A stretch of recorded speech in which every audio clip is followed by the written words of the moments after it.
Hi everybody, it's Emily on Sailing Vessel Temptress, and today we wanted to give you a closer look at our sailboat. So we're going to take you out in the dinghy and show you the boat from afar and tell you a little bit about the history, and then we'll take you inside to look at all the rooms. Come along with us.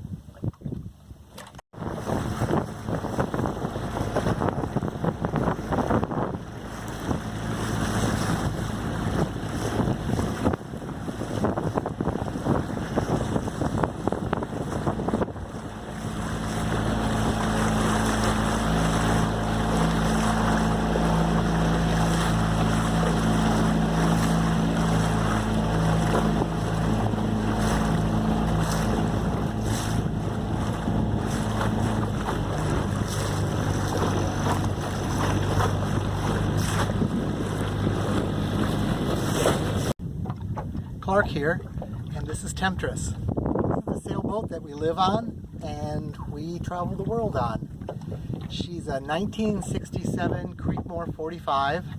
For her length, she's rather heavy. She's a stout boat. She weighs about 30,000 pounds, about 35,000 with gear and fuel and water and food.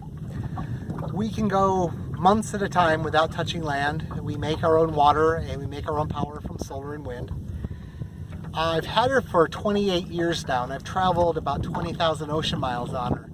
I've had her that long because honestly I haven't found a boat I like better. She's very comfortable and she's actually very fast. We tend to get there before the other boats, which is extra important if the weather gets bad. Let's take a little closer look at the boat. I'll start at the bow. We have a roller furley system to hold the foresail. Temptress was originally a yawl, which is the type of boat that has two masts. This particular boat went out Bermuda Cup racing, and racing rules made it not worth having a second mast, so she never got one. She got an incredibly long boom and a really big mainsail, and she was sailed as a sloop. And I sail her as a sloop a lot, but I also put on this inner forestay, and this allows me to carry a second head sail. So when we're going upwind in lots of wind, we put a small sail up front and a staysail on, and she goes upwind quite well that way. We have a whole lot of solar panels. We just added a couple. These are actually the old ones. The new ones are back there. We have enough now, we don't even have to really think about power. Let's see, here's the windlass. I'll probably go into that in depth later, but it pulls the anchor up for us because the anchor gear is incredibly heavy. Temptress has a large flush foredeck. It's really handy. Most boats have like a trunk cabin coming forward, but with this big flat area, we can assemble things and set stuff up and rig anchor gear. But best, we can put our dinghy here. So we get to carry a large aluminum utility boat as our dinghy. We don't need to use an inflatable. And we just put it here and tie it down, and it works out great. I think the J measurement is 17 feet. So if you know what that means, you know it's amply large.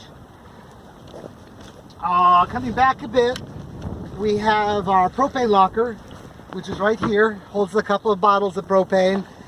I have an extra bottle that I keep out here. It's aluminum, so it doesn't really get harmed. And that goes in there when one of those is empty. Nice thing about a propane locker, if you're not a boat person, is propane sinks. So if you leak propane inside a boat, and one of the marks of a really good boat is it doesn't have holes in the bottom, the propane accumulates and can be a real hazard. So you keep it in a special locker that vents outside, and you turn on an electric switch which opens up the plumbing. So normally the propane is only here. If it leaks, no big deal, just falls over the deck. Lots of small cans instead of big cans, again, because we're an offshore boat, we can't always find propane. So if we were to have a leak and we only had one can, we couldn't cook. This way we can fix the leak and move on. We've got nice door aids. Air can go in here, and during a rainy day, water will go in here, of course in the rain, and there's a water separator. The water ends up draining out this little hole, and that makes it much nicer below when it's a hot but rainy day. We're an offshore boat. I've done some long passages, and I thought it was worthwhile to put on a good raft. The raft is something you hope to never actually see. How it works is, if a boat were to sink and go down deep enough, this little device has a knife in it. It's pressure activated, and it'll slice this rope. All of this floats up. A nitrogen and carbon dioxide system inflates it, and poof, up comes a raft with supposedly enough room to keep 6 people alive at sea, and food and water, but that's a bad day. Hope that never happens. The cockpit enclosure, Bimini and Dodger. It makes for a nice room while we're traveling when the weather's bad.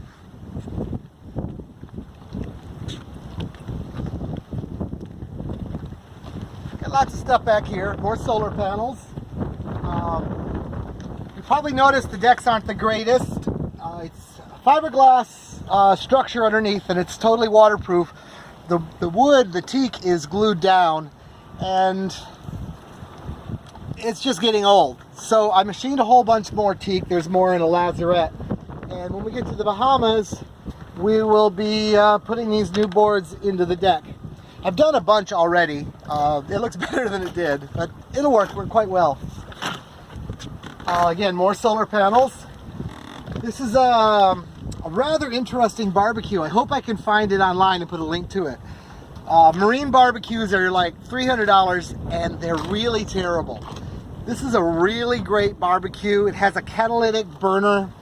It's all stainless steel, and it's not sold to go on a boat. So it was $50, and it's been really nice. I highly recommend you put it on a boat. Let's see, we have a servo pendulum wind vane, but that is really complicated, and if we do a video on it, we'll do one on it later. They're cool. I built this tower for the radar and lights and horns and solar panel, and actually most importantly, this crane system. This is how we lift the outboard up, and the outboard stores right here when we're underway. This is the cockpit area. As you can probably hear from the wind noises, life gets calmer when you're in the cockpit. It makes sailing just so much nicer when you can get out of the wind and get out of the rain while you're making a long crossing. From here we can get to all the sheets of the lines that control the sails. This is the main sheet system. It's a little different than most boats do. For a boat this size, I don't use a winch, and the way I've hooked these up, I can get 4-to-1 purchase, or I pull this and I actually get 24-to-1 purchase. So just incredible power, and that lets me bring it in fast. We've got lots of gear. Yeah, this boat has everything you could ever bolt onto it. So of course it has GPSs and autopilots and backup autopilots and depth sounders and wind indicators. What else here? We got the primary winches, of course, for the head sail, secondary winches for the other head sail or various uses. We have our wringer that makes laundry so much easier to do. We did a video on that. We'll link that up. And Emily has a garden going. We run this while we're cruising. It's just started out, so things haven't sprouted yet, but there's herbs and various greens, things that grow fast. And I guess the only other thing I'll talk about out here is this line. This pulls up a centerboard. Temptress is 5.5 feet deep. But when we want to, we let this line down, and a 2,000-pound bronze board goes down quite deep. It lets us go upwind. It's like having a longer wing underwater. It comes up very easily. When I bought Temptress, I really didn't want a centerboard because I'd heard so many bad things about them, and they can be terrible if they're not made right. They seem to have made this one really right. It makes sense how they've done it, and the boat is 50 years old. Other than replacing this line, it's required no maintenance in all that time, and it still is solid and works great. So, that's about it for outside. Let's look below. Hi there, it's Emily, and I'm going to show you around down here below Temptress. When you come down the companionway hatch, there's a little staircase. It comes down right here, and then we arrive in the galley. The galley is the kitchen, and we've got a lot of things that you would normally expect to find in the kitchen. We have a 16 cubic foot refrigerator and a 3 cubic foot freezer. Both are top loading, and all in the same compartment to keep the cool air together. And then we've got a 5-burner propane stove, which is quite shiny and fantastic. It works really great. It's got a couple cool features. You can open the door and slide it all the way underneath to get it out of the way, since it's just such a small space here. And then also, while we're sailing, so you can continue to cook and your food doesn't spill over, it's gimbals. So it will move with the boat, and you can use these pot holders to keep your pots where they're supposed to be. We've also got lots of great storage here. We've got room for cutting boards. We've got drawers over here for utensils. And even below the stove, we've got a compartment that goes all the way to the hull. It goes just about as far back as my fingers will reach. We even keep a key here so we know what's there. So lots and lots of storage in a very small space. These sliders also are a great place to store things. I've got all my spices, my oils, sugars, flours, those sorts of things are stored back here. Then on this side of the kitchen, we have the sink. We do have an on-demand propane hot water heater that I'll show you a little later. You can turn that on with a switch right here, and then we've got hot and cold taps, just like your regular kitchen tap. And we've got a foot pump here if we want to be super conservative with water, and that just operates with the little bit of water. We make all our own water with a water maker. I'll show you where that is. And we utilize a lot of hanging space on the boat. We've got our dry goods here, we've got pot holders, toaster, rolling board, all kinds of things. We keep some produce over here, hanging up to keep it off of the countertop and secure. And that's the kitchen. Directly across from the kitchen is the nav station. This is where we have our computer set up. We've got 2 monitors, and one of them faces this way. We use it as a desktop computer, and the other side is turned around, and we use that as a television. I'll show you that in a minute. Also here we've got our single sideband radio, our VHF radio, our radar, our chart locker where we keep our charts and other electronics. We've got our printer, we've got our reference books, lots and lots of storage under here. And food storage over here as well. There's 4 big sliders that go all the way to the hull and all the way over to here. So lots and lots of storage for food. We like to be able to go, a month or 2 or 3 without visiting a grocery store if we need to. We like to go on long trips and go places where there aren't a lot of people, so carrying a lot of food is really important to us. Control panel, where all our circuit breakers are for the electricity on the boat. And we've got a couple things that a lot of boats don't have. One of them is this diesel heater, which Clark used a lot when he was in Seattle. We don't use it so much now, except maybe in January and February. But in the Bahamas, we don't have much use for this. We've got our own carbonating system here, so we can make carbonated beverages. We just lock that onto a 2-liter bottle, and we have an unlimited supply of soda.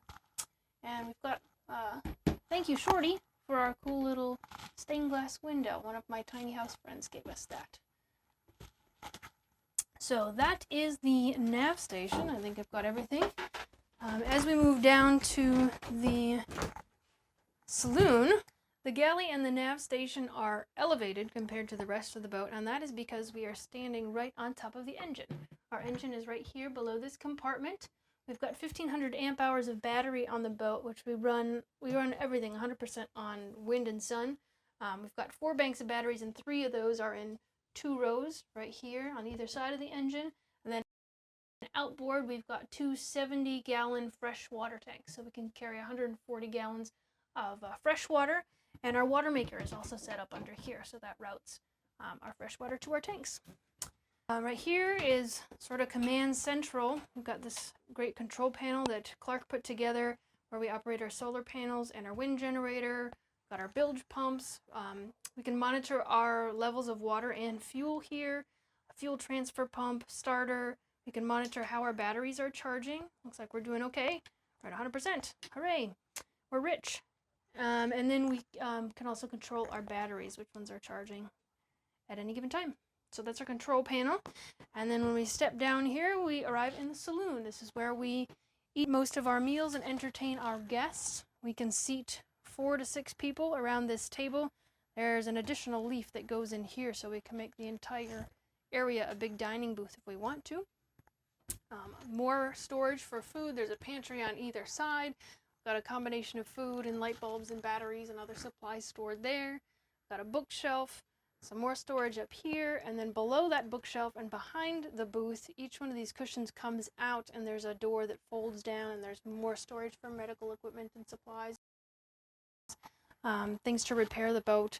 We do all our own repairs and maintenance and renovation on the boat, so it's important for us to have lots of supplies and tools available. And underneath the seats, these pull up and there are giant bins under there as well. Lots and lots of storage on the boat. We've got a car stereo over here, which uses very little power, and our chandelier. This is our kerosene lamp that we use. It's good for heating when it gets cold, and it's good for lighting as well. Then across from the booth, we have the couch. This is where we hang out and watch TV. Here's this other monitor. The other side is the computer. This side is the television. And we've got them split, so I can be working on a business project and Clark can be watching a movie, or vice versa. We can use them both at the same time. Lots of drawers on the boat. Drawers are a great thing on a boat rather than bins because they're easy to get to. We've got our electrical supplies and our rigging and our sewing and all kinds of repair stuff there. And just like on the booth, this side has these storage areas that go all the way back to the hull of the boat. And we carry lots and lots of food here too. There's three of these. Above the couch, we have all of our musical instruments. We have our diving equipment, our fins and our masks and our snorkels. We also have our bottom cleaning stuff here too for scraping the bottom of the boat. And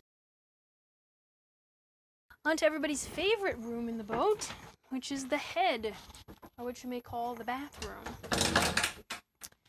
Our bathroom is not very big. It's about the size of a stand-up shower stall. And it is indeed a shower stall, among many other things. We've got our marine head, all manual, so every time you do your business, you pump this about 20 times. And we can route that into a holding tank, which is in the forward cabin underneath the V-berth cushions, or we can pump it so it goes directly out into the ocean if need be. More of these sliding doors. These are everywhere on the boat. Store our first aid and all of our other supplies there. We've got a fan that runs 24 hours a day up here that constantly pushes air out of the boat, so we have ventilation. And then our sink here, got our sink faucet that also becomes our shower head. So it's a 2-in-1. We've got all our soaps and our shampoos and everything we need there.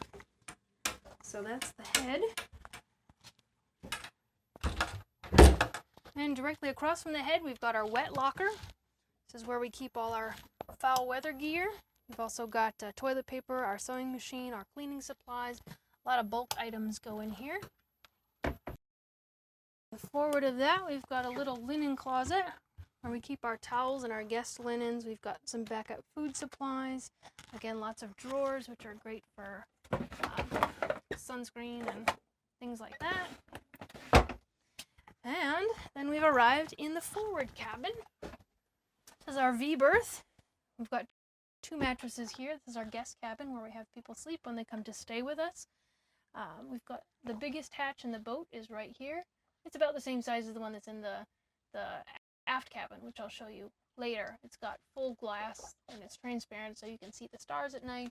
Got lots of great natural light, lots of great ventilation. It's just a really cool feature, so you can have 2 people lying here and you can both look up and see the stars at night. Forward, we've got our chain locker. This is where all the chain is stored for our anchor.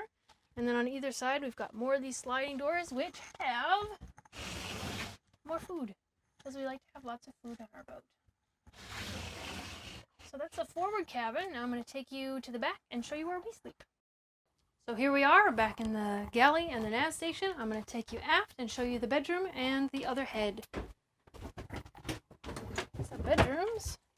Here on the starboard side, we've got a little closet that opens, and right now it's a workshop. We've got a lot of projects going on before we put the boat into storage this summer.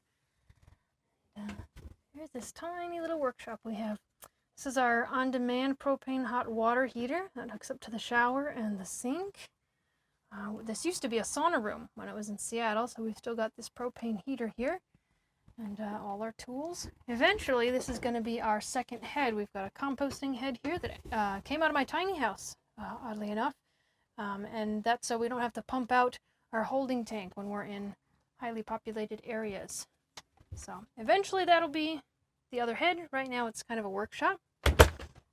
And then on to the bedroom. We've got more storage here. On my side we've got food. There's also additional storage when you take out the drawer underneath it. And on Clark's side we've got more tools and repair supplies, replacement parts. We've got additional storage here in the middle for laundry detergent and clothespins and bug spray, all kinds of things. And then these are our bunks. They're symmetrical. They're both extra long twins. We each have a little closet.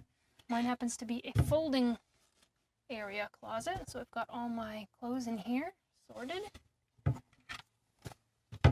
And up here we've got more of these wonderful sliding doors with more food. And then we've got miscellaneous area for books and lights and water bottles and other things that we individually need.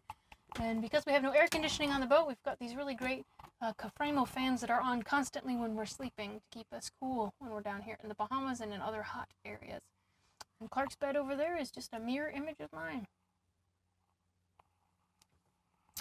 So that's it. You've seen all of Inside a Temptress. Thanks for joining us for the tour, and we'll see you on the next video. See you later.